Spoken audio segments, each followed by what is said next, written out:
Tyler Parker never stopped, so I couldn't never catch on.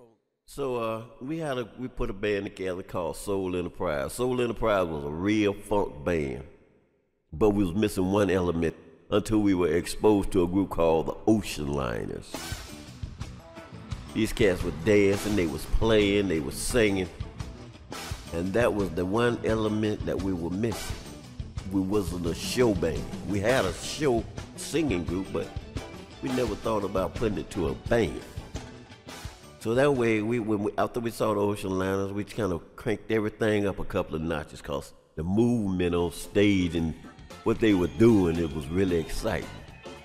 So therefore, we added that element to our group. Like I said, it was called the Soul Enterprise at that particular time. And it all started from there. Oh man, I'm gonna tell you like it was. We weren't the greatest musicians, but we sure enough had a show. And so we became one of the premier bands in the area. Of course, you know, we always excelled because we were never satisfied with being at just one spot. So after that, Brother Carl Knighton and Edmund Baker, they had a band. They stayed down the street. Carl Knighton went with the Drifters after he left the Soul Movers, and one time they needed a bass player, and so they sent for this brother Laurice Bird that we had playing bass, also sang with us with the Enchanters. After a while, the guitar player in the group, the Drifters, left, and Bird could also play guitar, so Bird sent for my brother Stan to play bass. Okay, and so the Drifters needed a sax player, so they called me and started playing sax with them. Played with them for a couple of years until the gas shortage came about. Man, that was it for the road for me, my brother. So, cause we couldn't get no gas. We were stuck in the mountains. One Saturday night, coming from a gig, we all moved back to West Palm Beach, Florida. Eddie Cornelius came through, a group out of Hollywood, Hollandale, Florida, Miami area. And they wanted a band, so we went with them for a couple of days. He said, man, I don't think I could use the group. I said, okay, we cool with that. We went back. Eventually he called me back. I started playing. Played saxophone for a minute, a couple of years. And then they needed a singer, background singer, so I started singing background with them for a couple of more years. And I was having a good time, and my son was born, so I got off the road for 8 years. I said, well, that's it. So I wasn't there when my daughter was born. I'm gonna be here when my son, I need to get him up to a certain point where he knows some discipline and he know who I am. So I got off the road. It was 8 years to raise him to that point. Then I got back with Eddie Cornelius, and that's where the fun all started. Singing, I was a background singer, the band leader, band director, choreographer for the group. And we had a good time. I did that, and I was with him for about 11 years, a total of 11 years. Moved back to West Palm Beach, Florida in, I think, 86. Moved back in 86, and I said, well, I'm gonna chill out for a while. Went to school and got me some formal training in mental illness and mental retardation. Did that a couple of years, and I thought I wanted to do that, but nah, I still wanted to play. So I went, you know, I was going to school. They gave me a loan, and I couldn't pay it back. I told them I'm gonna have to drop out because I couldn't come up with the rest of the money. So they found out a way to give me a loan, and the money, a grant, and the money that I paid, you know, they gave it back to me. And that was a big mistake, man. They gave me the money back, and which, you know, they gave a check for $3,000, and that was it for me. I went and bought a keyboard and a drum machine and a case of Budweiser.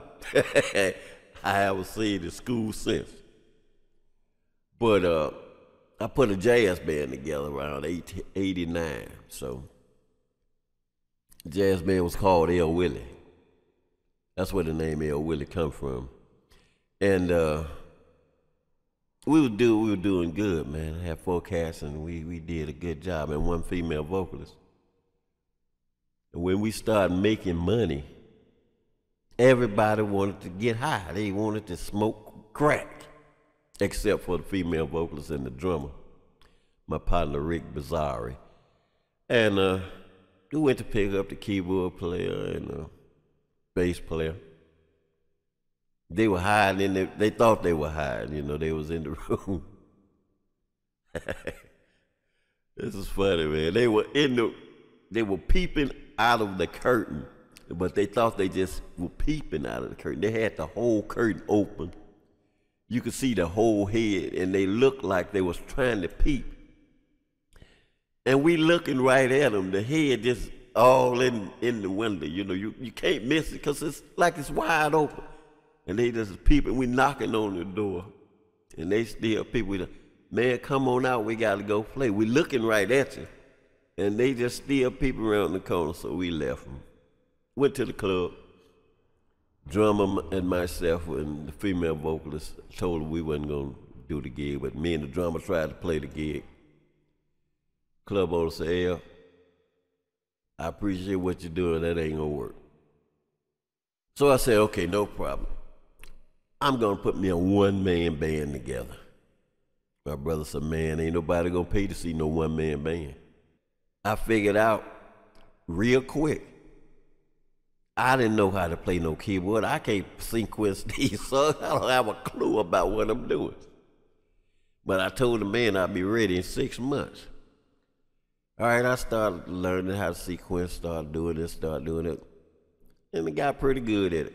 So I sent for a partner of mine, a drummer, Charles Crawford. He was in Macon, Georgia, playing with the Black Exotics. He was hanging out with Larry Blackman and the Cameo crew, because as a matter of fact, his partner, Mike, played a bass with Cameo, Mike Burnett. And after a while, Crawford played a little while with him.